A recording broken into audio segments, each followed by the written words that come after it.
While fans of console RPGs were waiting patiently in early 1997 for Final Fantasy VII, the PlayStation offered a variety of initial RPGs to help pacify enthusiasts. Among these games was Vandal Hearts, released by Konami in North America on March 27, 1997. However, the game was quite a bit different from many of the other RPGs available on the system at that time, such as Beyond the Beyond.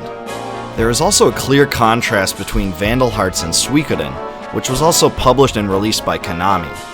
Unlike those two games, Vandal Hearts had a distinctive strategy-based RPG feel, which borrowed influences from games like Tactics Ogre and Fire Emblem. Those games, like Vandal Hearts, utilize a grid-based map for combat where movement and positioning is a key element of the game.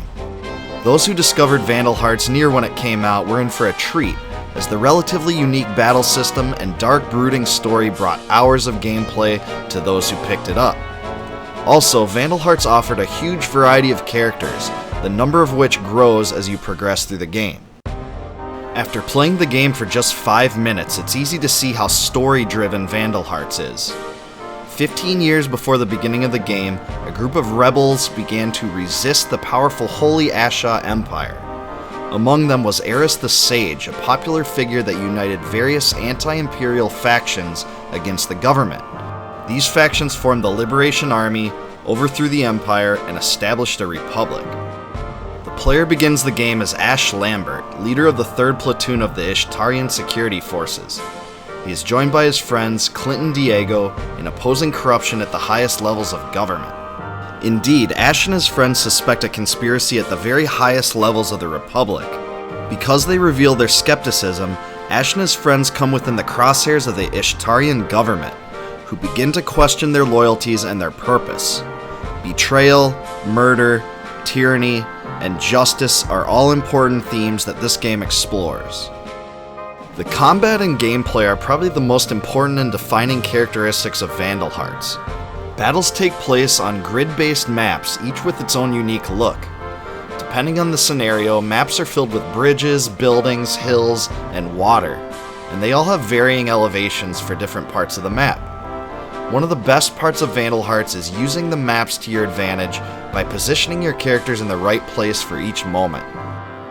In battles, you execute a character turn in which your own units each get a chance to move and perform an action.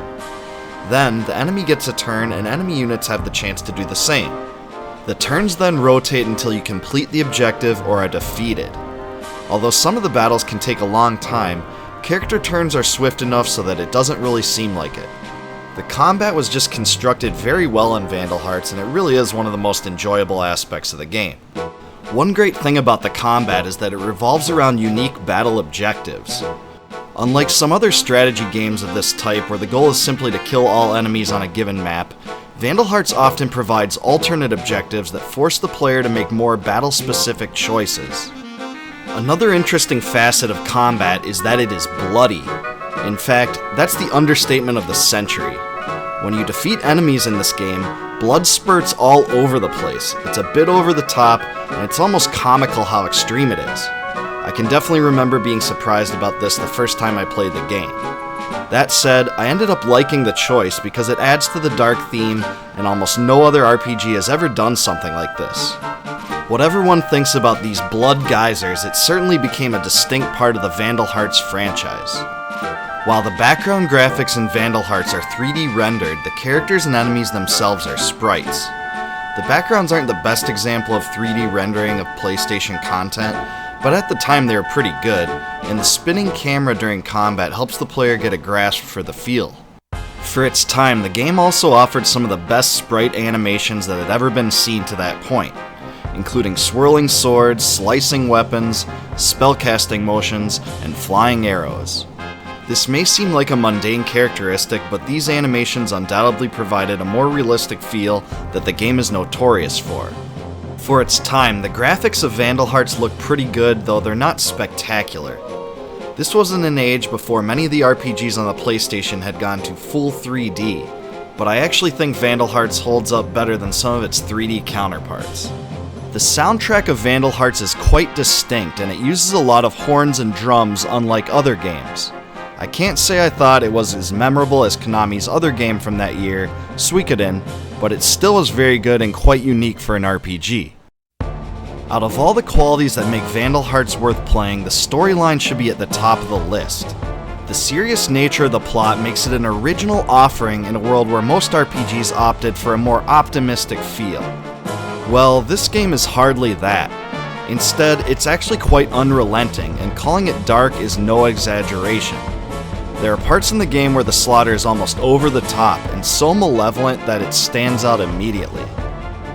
Even though Vandal Hearts mostly flew under the radar and was soon overshadowed by giants like Final Fantasy VII and Chrono Cross, it really was one of the best RPGs in the early years of the PlayStation, and definitely deserves to be played today. In fact, I consider the game to be one of the hidden gems on the system. It won't blow anyone away completely, but those that love Tactics Ogre and Final Fantasy Tactics are almost guaranteed to love Vandal Hearts. And that'll do it for my Vandal Hearts retrospective and review. If you liked this video, please subscribe to the channel and leave a comment about what you liked about the game, and check out my other videos.